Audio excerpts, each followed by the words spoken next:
welcome to the Women, Peace and Security Forum webinar series from the Jack Gordon Institute at Florida International University. I'm Dewey Turner, and it's my honor to be hosting this important discussion on women, peace and security, and humanitarian assistance and disaster relief.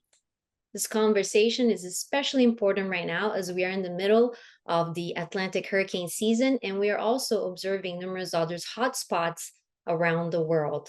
So the understanding of this important interaction and intersection of gender perspectives and this disaster response is essential so that we can ensure the most effective aid operations around the world. To expand our understanding then, it is really my huge honor to have with us three of the top experts in emergency response to share with us their firsthand experiences, best practices, and strategic initiatives. We have with us John Nonnemaker, the founder of Veterans Without Orders, who will discuss with us their approach to women, peace and security and disaster response. Also, Dr. Alison Thompson, the founder of Third Wave Volunteers, sharing insights on gender-inclusive disaster relief. And Dr. Erin Hughey, the Deputy Executive Director of the Pacific Disaster Center, explaining their WPS data integration efforts for crisis response, including their most recent work with Hurricane Beryl. Thank you for our wonderful guests to be with us, including the puppy. And John, the floor is yours. First off, thank you for having me, but a bigger thank you for not making me follow these other amazing co-panelists.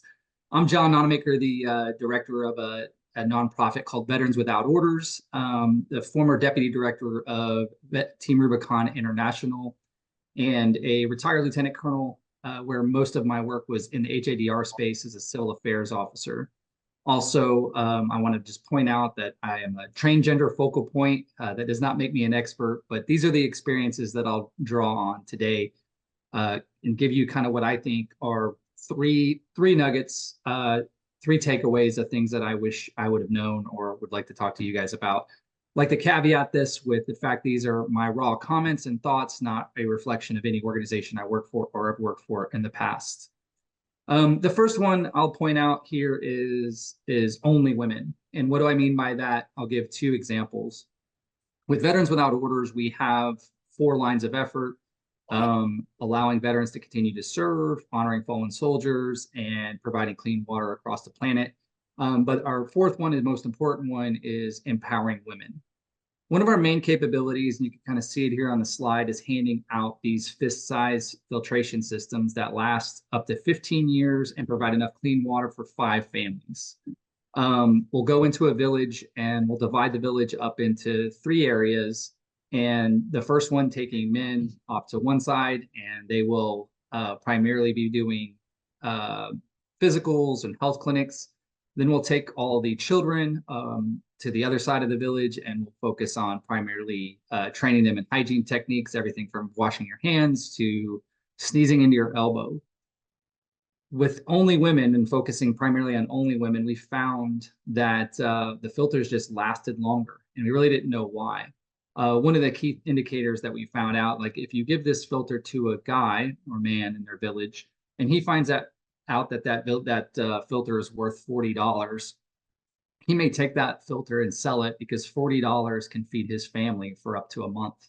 And that's nothing against that person. But if you give it to a mother and you say things like, hey, this filter is going to keep your child from getting sick, from having diarrhea, allow them to go to school, have more energy. And even if they know about like boiling water is important, it saves them 2 hours a day from gathering firewood. Long story short, a mother or a woman will absolutely take care of that filter like it's their child. I also want to point out that we didn't come up with that tactic. I kind of stole that from a nun. Her name is Sister Lorraine.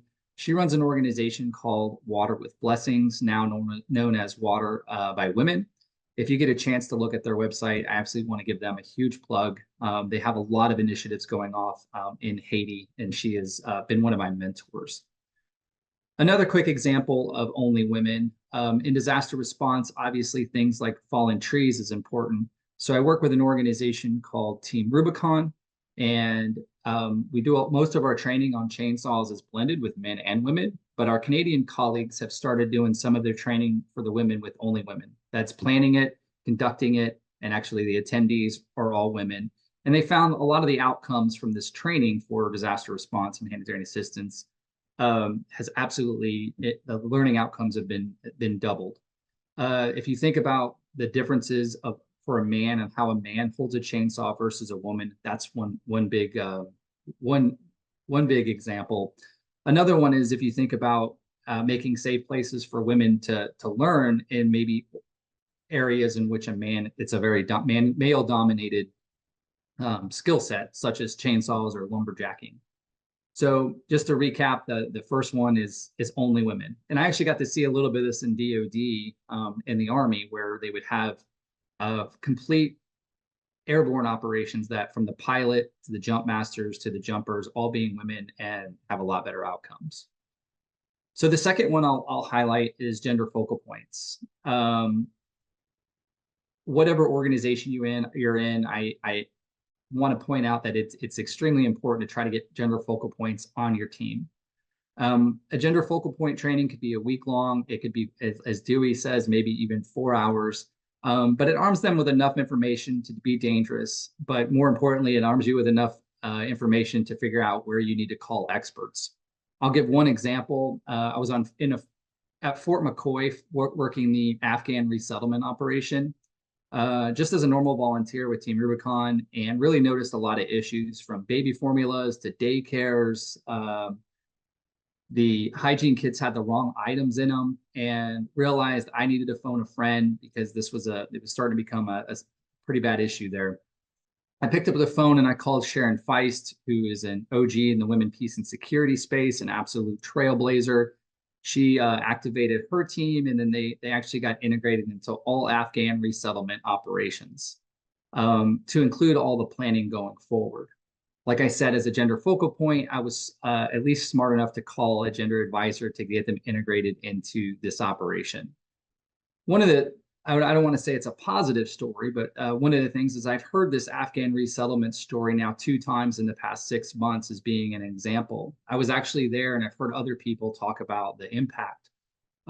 There's so many other amazing stories out there that this one is 3 years old. Let's get some more stories for the WPS team to go out and share.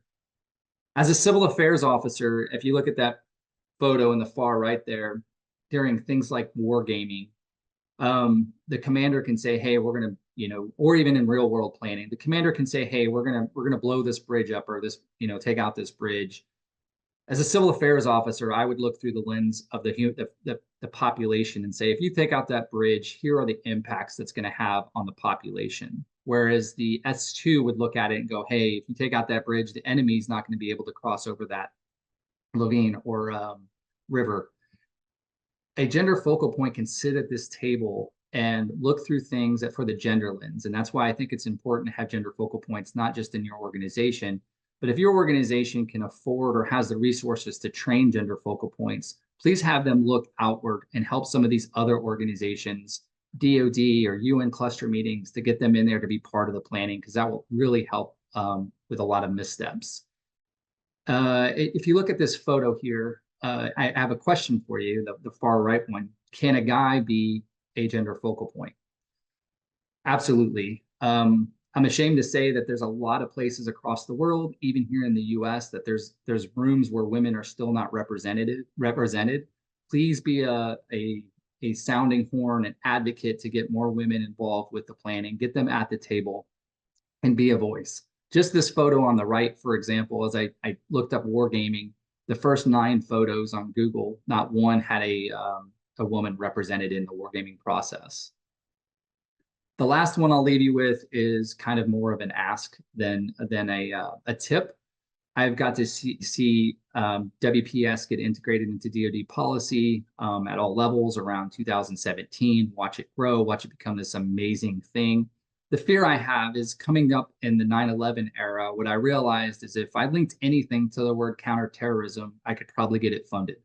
I was very, articulate to try to get things funded. My fear is, and some of the examples I've been seeing recently, specifically out of DoD, is that WPS is getting funding linked to it to support it, but it's starting to become a buzzword.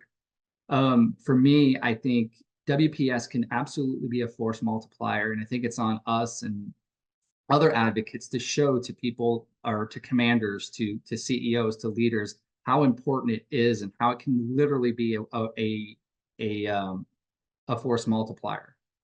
As a white guy growing up, or in the military, the one metric that has always been set in my brain was if I had an operation with 8 people, that I need to make sure I have 4 women or 2 women. It was always very surface level. I think it's on us to really show those examples, like Fort McCoy, like the chainsaw operations, and like what Water with Blessings and our organization does with working with just women and having them integrated from the beginning. With that, I'll stop there, and I really appreciate you, Dewey, actually having me go first. Thanks again. Thank you so much, John. Let me just make sure I'm in gallery here. Awesome. Yes. Thank you so much for this wonderful and very brief, concise explanation of your efforts. You have been a champion for years now, and that you come across so fluently talking about very important things. The only women, yes, it's important in some contexts. The gender focal points, it's not a women's issue, it's an everyone's opportunity. And definitely not making this just a buzzword. And I appreciate that you also talked about Sharon's a friend. I hope she will watch this episode. Hi, Sharon, if you do. She is one of the most generous WPS experts that I know, a lead person, and I look up to her in so many ways. Thank you for bringing her to the conversation too. I'm going to have to ask her to make some further comments. Thank you. Well, next we'll have Dr. Thompson, again, the founder of Third Wave Volunteers. Ma'am, welcome. Thank you for having me. If you don't mind sharing your slides. Okay. Perfect. I can see and hear you. Okay. Well, we are Third Wave Volunteers. We work in all the disasters around the world. It used to just be the natural disasters, which was one a year. But now Space Force says there's every 3 to 4 days is $1 billion disaster. So the priority is helping after disasters, but it's all about women, protecting women and children for us, and women's peace and security, and gender-based violence. So after the 2010 earthquake, I ended up going there with Sean Penn, the actor, and 20 doctors and nurses, and we land with a lot of aid. And we actually ended up at this IDP camp, which was 90,000 people, had moved into a golf club. The golf club walls had fallen down, so they moved in with their sheets. And then many months later, we were actually able to get tarps and everything like that. So if you see this picture, where are people going to go to the toilet or shower or anything? So at the very end, at very edges, we created toilets and showers. But the big problem was the women had to walk in the dark through all of these sheets to get to the bathrooms and everything. So that was that was really hard for us. And we ended up putting these big solar lights up in the camp. But the problem was, whenever that solar light went down, that big light, the rapes in the hospital, in the field hospital, would go up 80%, because as you're walking through the very dark camp, you're getting grabbed. And when we first came up to this area, the 82nd Airborne were embedded in this camp trying to feed people, and they really needed a lot of help. So we ended up joining them and running the hospital, which is about 1,000 patients a day. There were 300,000 dead in this disaster, and over 1 million people were injured. So it was a very big disaster. And we were living in tiny little tents at the top of the hill, but everyone else was down the bottom of the hill. And late at night, we could just hear way off in the mountains women being raped and screaming with groups of men. And it was so frustrating for me, because we didn't have cars, but we had the 82nd Airborne, who would take us through the streets to do rescues and get patients. But that was out of our control. But it stayed in my head, because as I tried to sleep in my little 2-man tent every night, that's all I could hear. So it was pretty traumatic. This is just, some of the women we work with. So we ended up starting a gender-based violence rape clinic within the IDP camp. But then I said, I want to go to the very worst part of Haiti, because we always try to end up in the worst parts. And so we worked in City Soleil, and we started a children's rape clinic. They've been raping 1-year-olds and 2-year-olds and 4-year-olds and 8-year-olds. And, these children had syphilis on their legs and all sorts of things. And And it was very traumatic for us as well to see this happening, and we didn't understand it. And so we started talking to all the men, and they were a bit complexed about it. They said, this is just normal for us. This is what our father and our grandfather did, beating or raping their wives, and they didn't know it was wrong. So besides the rape, the gender-based violence rape clinic, we called it We Advance. There was also we put a little class next door. We started to teach the men, 20, 30-year-olds or whoever wanted to learn. So we were teaching English so they could help get jobs in the community, in the tourist community. But behind it, we had a lot of lessons in gender-based violence. So over the years on the walls, there were hundreds of stories from the men who had written, before I did this class, I used to beat my wife or rape my wife twice or 3 times a week. But now I have learned it's wrong. I haven't attacked her or whatever in 3 or 4 months. So this was something very simple that that they had to learn because they had never seen that before. The solar lights, whether they were really big ones or smaller ones, we started to give them out to everyone because everybody lives in these very dark communities, in these dark huts. So this is what the women kept telling us over and over. These were safety to them, not just about being able to work at night and do sewing and extra things. It was about safety because the rapists would go to the next dark hut. So this was one of our important missions. We take on all our disasters. We get this light to the women and children, and they just start singing and dancing and getting so excited about just being safe. The kids were like, we're safe, we're safe. So we can't overstress the importance of light, especially after disasters. We're heading down to Hurricane Beryl. We've been all through the islands giving lights, and I'm heading back down this weekend to Carriacou in the Grenadines because they are screaming out for solar lights. So this is one of our main missions. There's a reason why the World Bank only give the money to the women in the developing countries, because the women work hard. They get up at 4, starting to prepare the children for breakfast and work and keep their place clean and everything. So all the grants and the funding does go to the women for their businesses and things because they pay it back. So we focus on the women.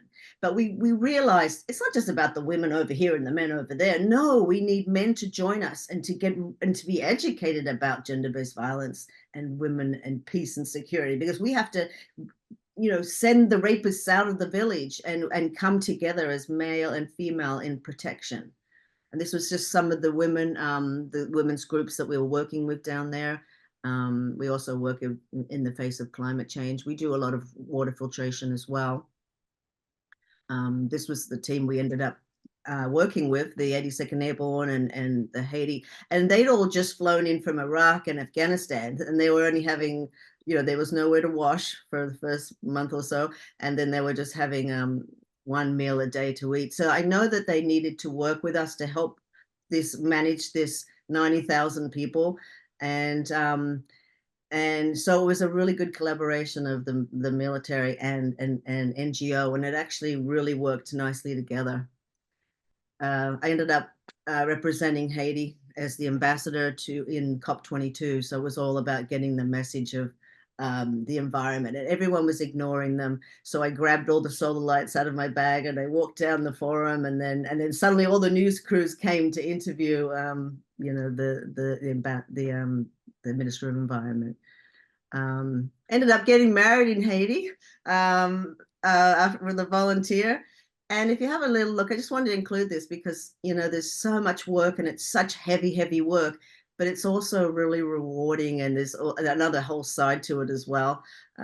So if you look at the girls who were my bridesmaids on top of this mountain in Haiti, a lot of them were actually sex workers who we'd rescued. And that's what I'm a bit worried about with the Kenyan troops going in to do the protection in Haiti, because I uncovered the Kenyan MINUSTA troops who had been kidnapping young girls from ages 9, 10, 11, and they'd been sex workers. They were given food for sex, and they were kept and held for many years. And they were later fined and everything. But I'm very concerned, and I would really like it if we could somehow get to these Kenyan troops and give them a little training about the women and not crossing any lines and all of that, because I have a major concern about that. Yeah, and I think that's covers the basics of some of the things we do. Thank you so much, Dr. Allison. I don't know if you can stop. Yes, thank you. Let me see here again. Well, thank you for your very moving presentation. It's really fantastic, the work that you do and showing how in very practical ways, taking in consideration women's perspectives. I know a lot of Haitians were very invested in seeing change and changing some of these mindsets. This is a mindset that we need to change in terms of how men relate to women. And there's so many wonderful men and women doing that work. Yes, ma'am. Oh, I forgot to add in. So at the very beginning, you see a picture of the women very angry. When you've got, we had 90,000 people in the camp, so they had alternative days. So the women and everyone, like 40,000 people would line up just for some rice.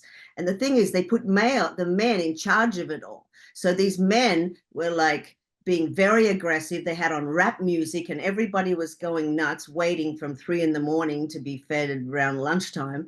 And we really have to have women in positions like this. You know, they keep giving men all these roles always. And then it turns out to be this, you know, oh, you do a favor for me, I'll give you food sort of thing. So we have to really think about women in key leadership positions because, you know, it was horrible what we saw with the local men in charge.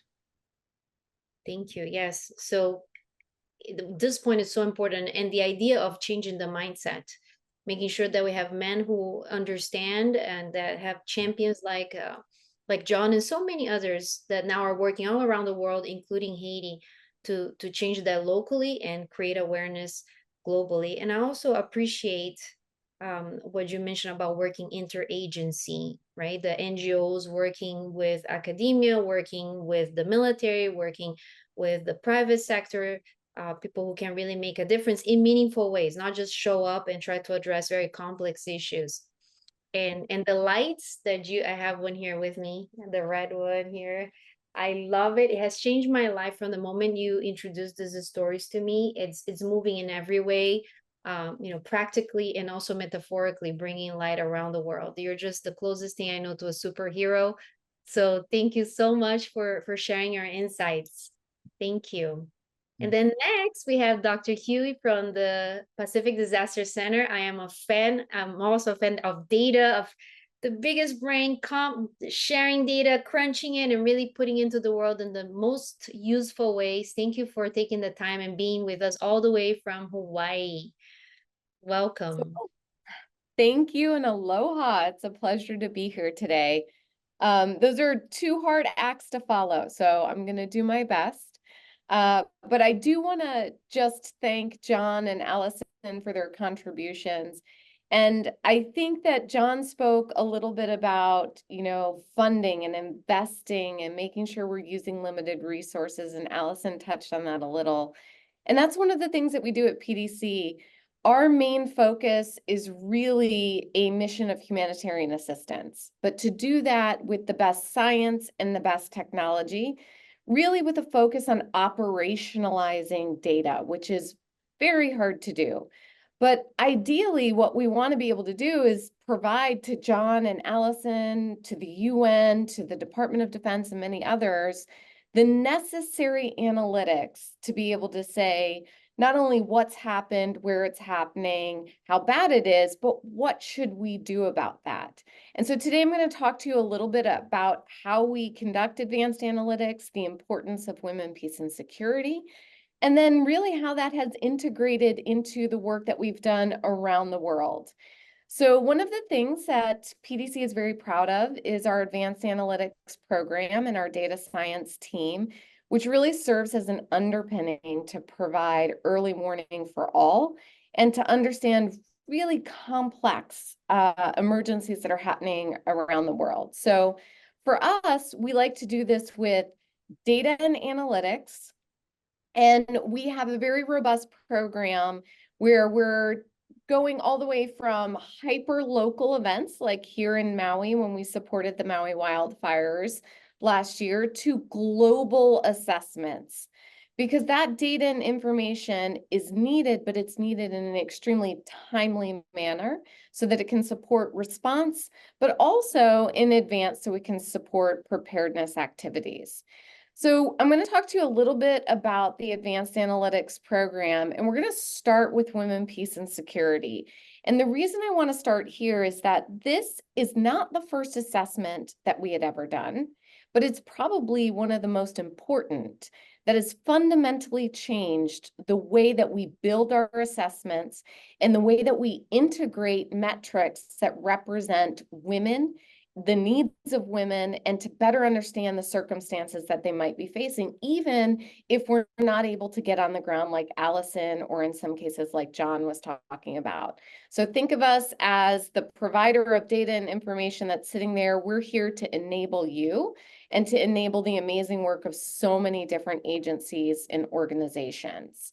So in 2021, we had the pleasure of conducting the first Department of Defense Women, Peace, and Security initiatives and analysis, I should say. And we did that with representatives from U.S. Southern Command, U.S. Indo-PACOM, and U.S. NORTHCOM. And we were able to produce both global and regional assessments. And the intent of that was really so that we could understand gender responsiveness. And we did that through taking tons of data, information, and distilling it into gender empowerment and gender inequality. And in doing this, we're able to really take limited resources and prioritize them in areas where we can make great difference in expanding access for women, making sure that they have a seat at the table, but it's even more than that. So I just want to give you a little bit of a highlight on the types of data and information that we use for the Women, Peace, and Security. And then I'm going to talk to you about how that has served as a foundation for all of our assessments moving forward. So for Women, Peace, and Security, when we were looking at gender empowerment, we really were looking at everything from economic opportunities, are there women in top management spots? What is the ratio between men and women? And we really want to see parity. John mentioned, initially he wanted one or two women at the table. We want parity, we want equality, we want to make sure that we're all being represented.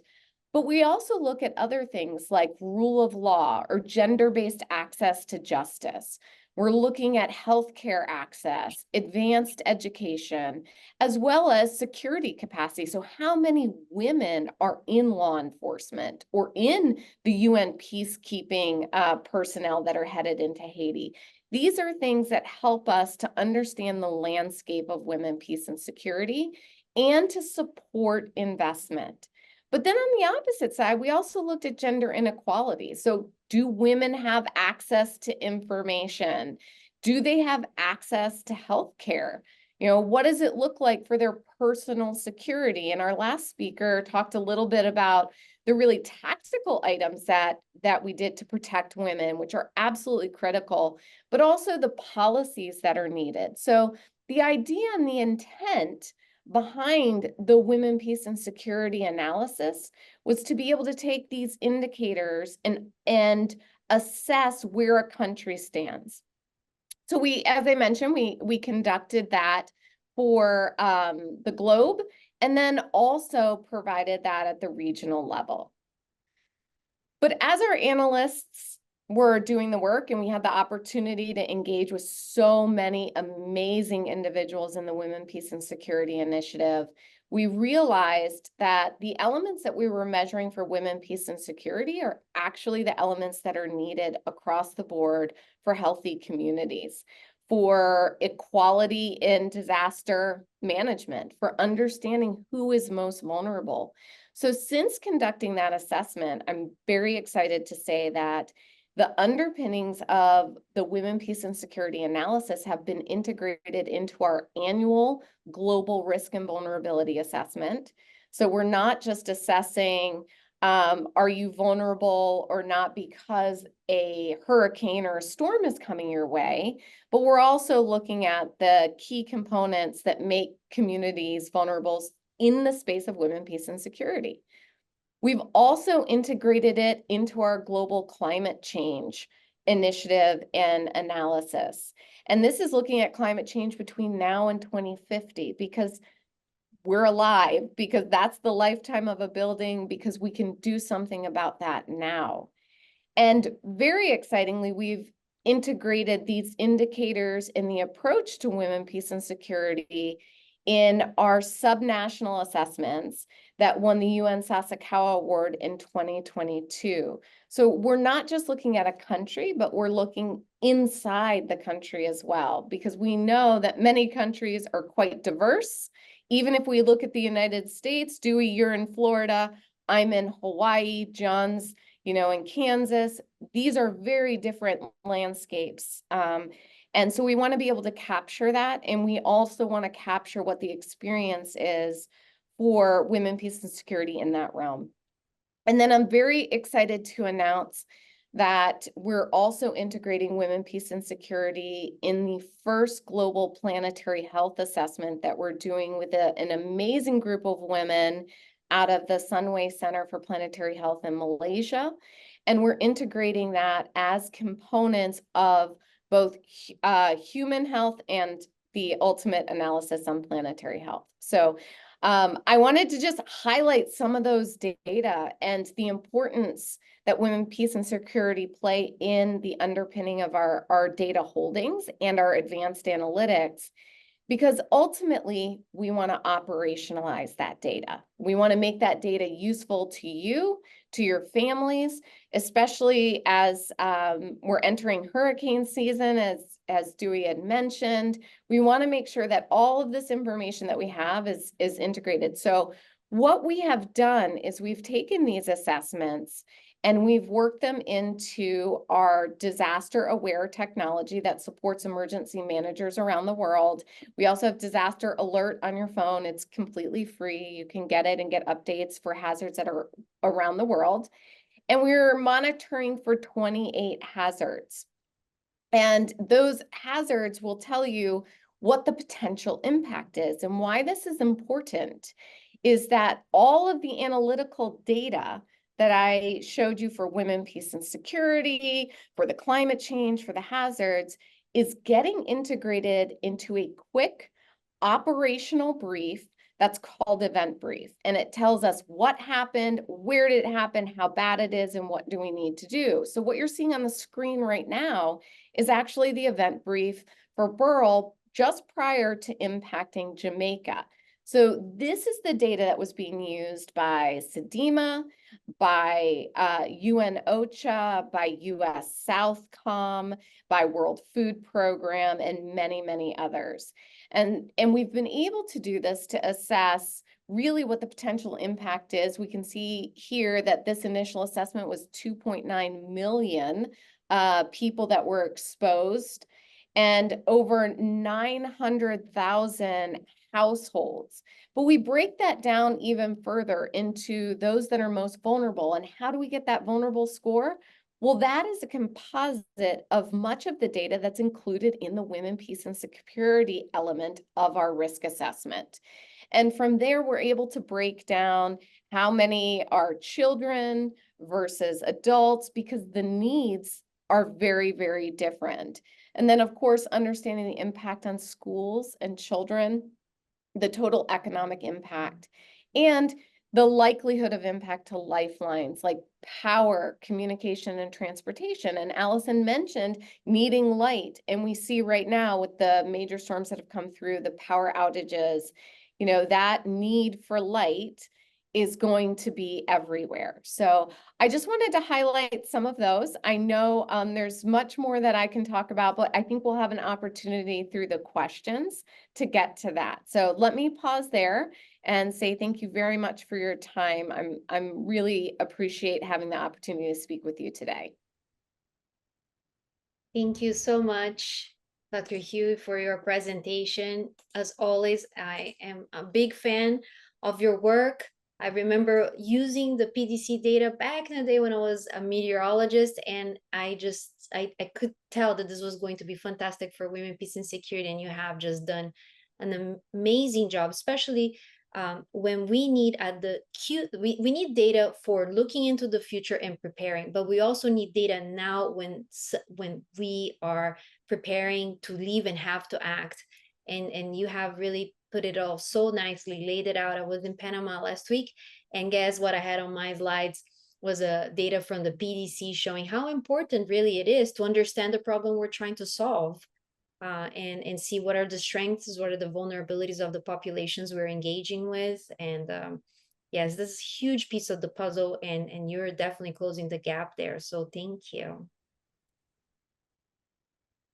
All right, so now I'll ask all of you to unmute your mics because we're going into the Q&A. I have a couple of questions here, and I hope that we can actually have a conversation. I have so much love and respect for you and your friends, so hopefully we can have a conversation.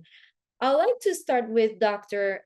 Thompson and the idea of innovation. Sometimes when we're looking at problems, we are trying to find this, NASA-centric solutions for problems, but sometimes they're very simple. So my question to you is, can you discuss with us any innovative technologies or methods that you have used and deployed to really take more in consideration gender perspectives during your responses to crises and emergencies?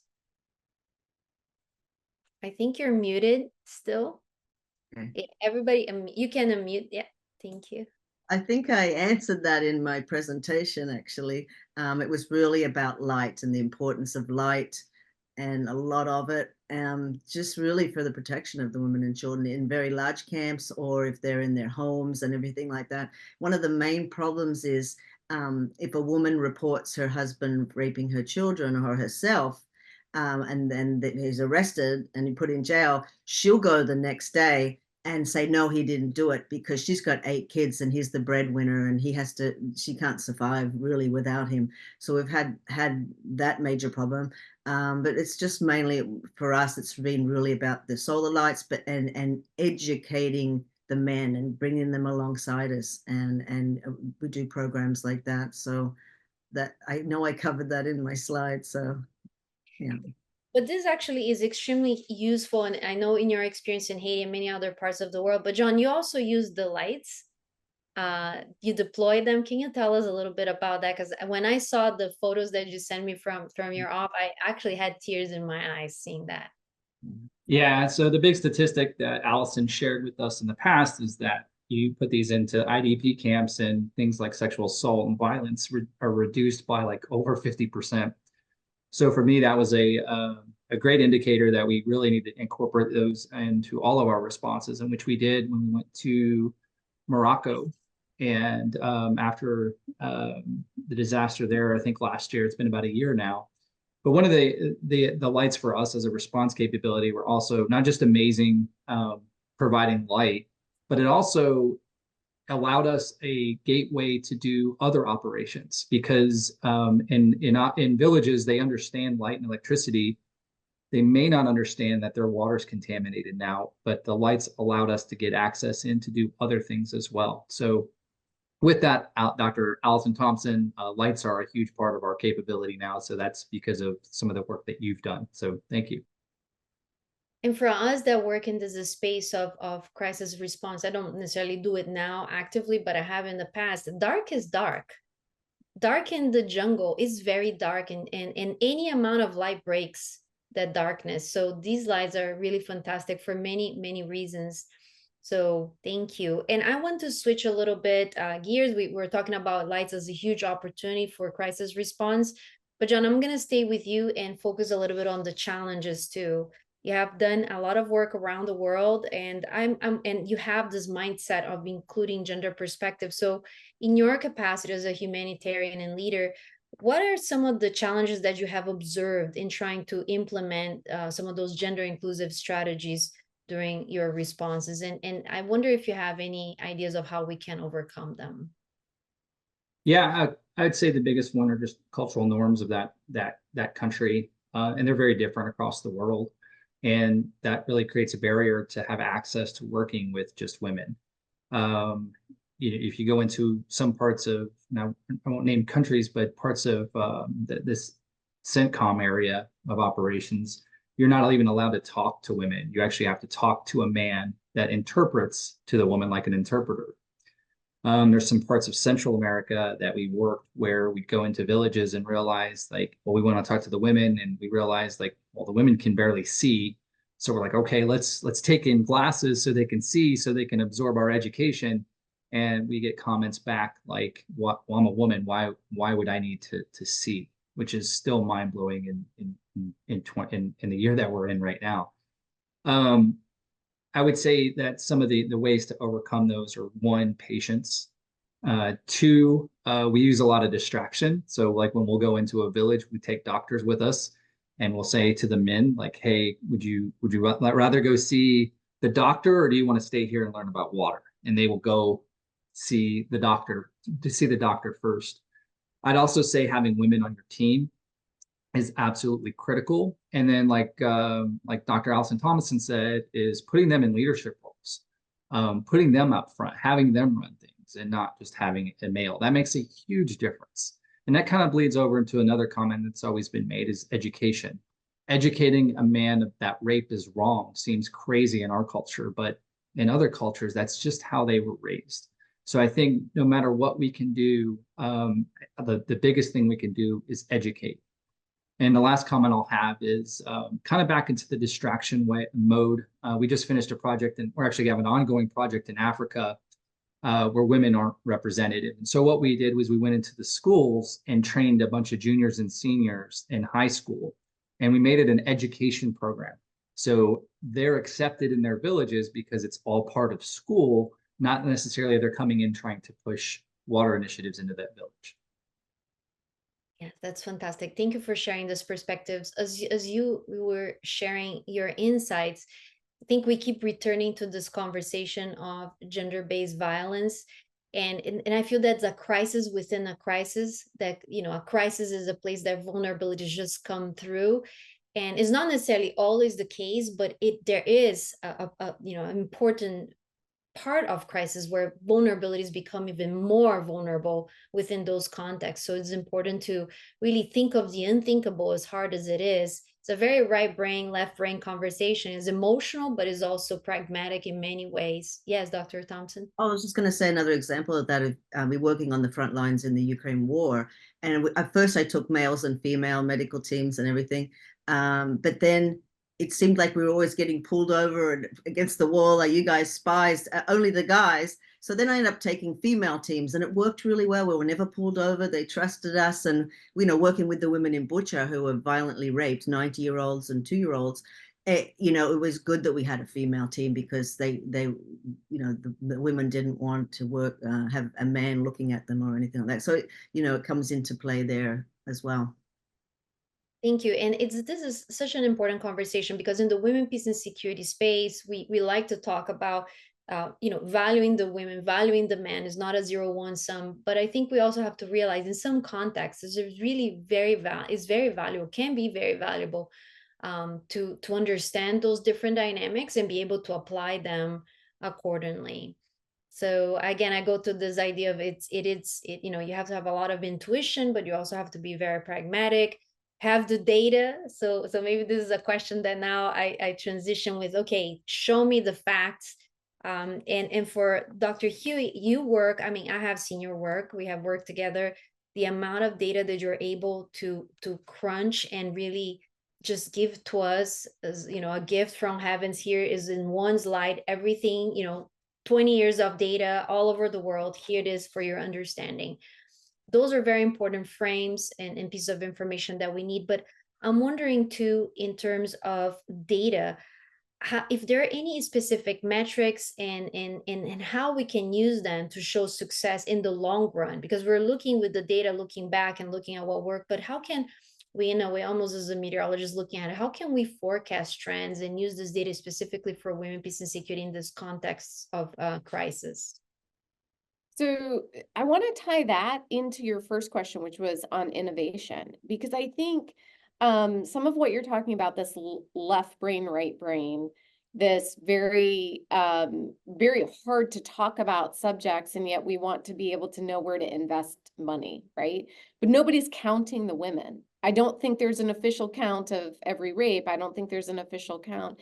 So one of the things that we're doing is really trying to work to take some of this qualitative data, this experiential, this knowledge that we know exists, and then be able to pair that using artificial intelligence with some of the data that we already have. So the 20 years of data that you mentioned, I can talk about, are women in parliament? Are women educated? Are women able to access their own bank account for money? But I think that that data, which provides us with a really great foundation for strategic planning and for preparedness, sometimes misses the need for the tactical information. How many women? What are they experiencing? What is happening? So our focus has really been on how do we capture this qualitative data that has been often dismissed as anecdotal, and bring that into the mix so that it can serve as a supplement to the quantitative data to really enable better real-time decision making. It's a challenge, but I think the one thing that helps us all is by telling the stories, telling our experiences, sharing them, documenting them, doing this webinar that you're doing right here. This actually lends to the total amount of data and information that we have. And now using advanced technologies, it doesn't have to be overlooked. It can actually be captured in a way that can be integrated into assessment. So that's one thing that we're really focused on, is making sure that these qualitative experiential data and information is integrated. Thank you. Go, Dr. Oh, you're on mute, I think. Yeah. Sorry, just to add on to that, the UN statistic is 1 in 3 women in the world are raped or beaten in her lifetime. That's over 1 billion women right now. And it's so hard to report rape. I know that at least 20 of my girlfriends that I found out way later on, you know, who were raped when they were 8 or in their teenagers, never reported it, you know. So it's really hard to do the metrics on that. And it's 1 in 4 college women. So it's very tricky because they feel ashamed and they feel like no one will believe them or anything like that. So it's really hard to get the real numbers. Like in Haiti, we used to think it was like 90%, but it ended up being like pretty much 100%. Or 99.99999%, but they're just so ashamed to talk about it. Yeah. I love that you're bringing that up, because I think that what's important is not necessarily that we have the exact number, but that we know it's happening, we know where in general it's happening, and that we can focus on creating solutions like the light. I mean, that's just one simple example that we keep coming back to because it's so impactful.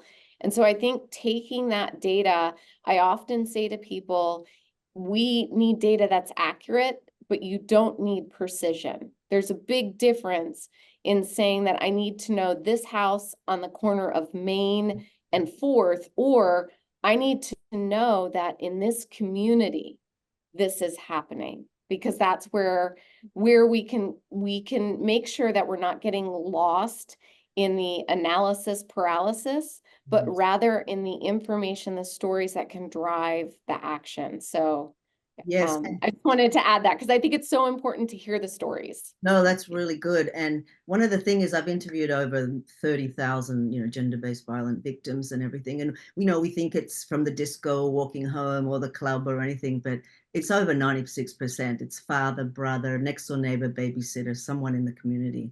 And we couldn't work out in the camp how this little 2-year-old child had syphilis. And because that mother never let that baby go. But once a week, she would make her way over to have a shower at the edge of the camp. And it ended up being the 16-year-old son that was doing it to the baby. So, you know, there's all sorts of things involved with that. It's raw, but those are the vulnerabilities that we see during crisis. And the gender perspective, while I would love to be talking more about how, you know, women in leadership roles are doing amazing, and they are, unfortunately, that's what keep coming up to the surface, just because it is the reality and we need to look at it as it is. But I do want to finish our episode here on women, peace, and security and crisis emergency response on an up note. So I'm going back to this idea of, okay, we see all these issues, but we also see that there are opportunities. There are opportunities for men to work with us. It's not even opportunities, a must. We have to work together. We have to get on the same line and champion, and also to support women to take more leadership roles that are related, anything from light to hygiene in crisis situation, to protection, to understanding the community. So I'm gonna just give back to you just a couple of minutes and see if you have any other final thoughts on looking at gender perspectives and really elevating the role of women and the championship of men. Maybe I'll start with John. Yay. From my foxhole, I'm a huge advocate of women, peace, and security because I got to see the positive outcomes of the initiatives. And I think a lot of people in senior leadership roles look at it more of something they have to do. And I think across the board, I think the biggest thing we can do is just show those positive outcomes, not necessarily having, and I know we talk about women in leadership, but I mean, there's women that they don't have to be in leadership. I kind of highlighted some of the work that Sister Lorraine does in Haiti. When the government fell, she has such a network of what they call water women that are keeping, education going, that are keeping clean water going. And it's just like an underground network of women that are just kicking ass in Haiti and doing amazing things. And just a kind of caveat on what's kind of been told already. One is I think you can share some of these stories through data. Not necessarily like the number of women, but looking at like the data showing how long a filters last up to 15 years if the program was implemented by all women versus men.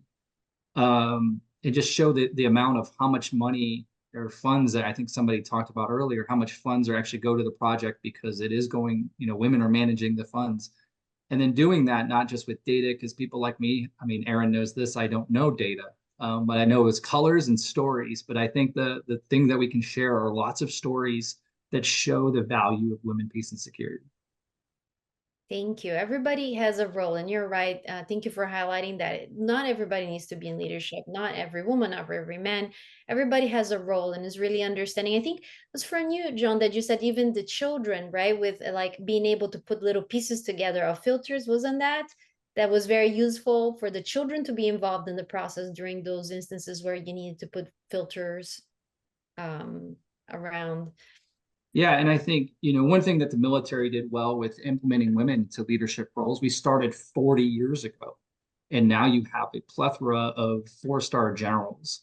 So I'd also say to not look at just now. I mean, you've got to start looking at that next generation of getting women, peace, and initiatives instilled into education in other countries at the elementary level.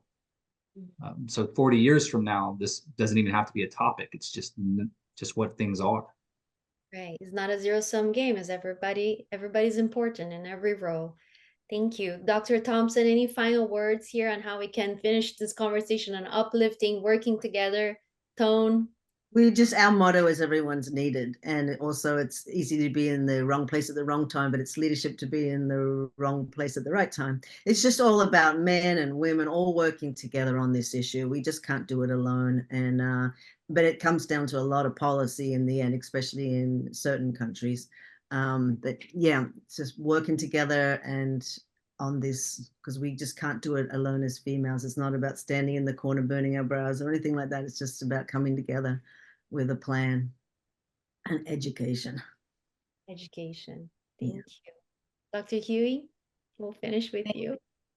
I think, if we're going to be on an uplifting note, just being here today, having this webinar and being able to participate gives me hope for my daughter that in 40 years, that women, peace, and security is just going to be mainstreamed. It's just going to be humans, and that we can have a world where we don't have to say we want more women, that we have parity, that we have representation. And I think through that, we build strength. That is actually our path to building peace and building security is through the integration of populations, all populations, and really making sure that we're enabling women and enabling them to succeed in any role that they choose. So I'm really thrilled to be here today with such distinguished guests. So thank you so much for having me. Thank you. This was a wonderful conversation. It's definitely deep, but not comprehensive. We could talk about this for years and still have a lot to say. So to our audience, I appreciate you taking the time to watch. This should really be just a conversation starter. And hopefully for other humanitarians and scientists around the world, we need more data. We need more people thinking about gender perspectives, about what are the roles in this particular community, in this particular culture, in this particular crisis scenario. What are their roles? How can we empower? How we can decrease some of those terrible impacts and crisis within crisis, and really just work together to, you know, minimize pain and really look at the other end of those emergencies that unfortunately are inevitable sometimes. So thank you to all of you for your time. I truly appreciate that. And again, please stay engaged. Look at our show notes. We'll have the bios and contact information, and keep following us with hashtag FIUWPS. Thank you to all of you. Aloha. Good day. Don't go anywhere. Let me just stop the recording.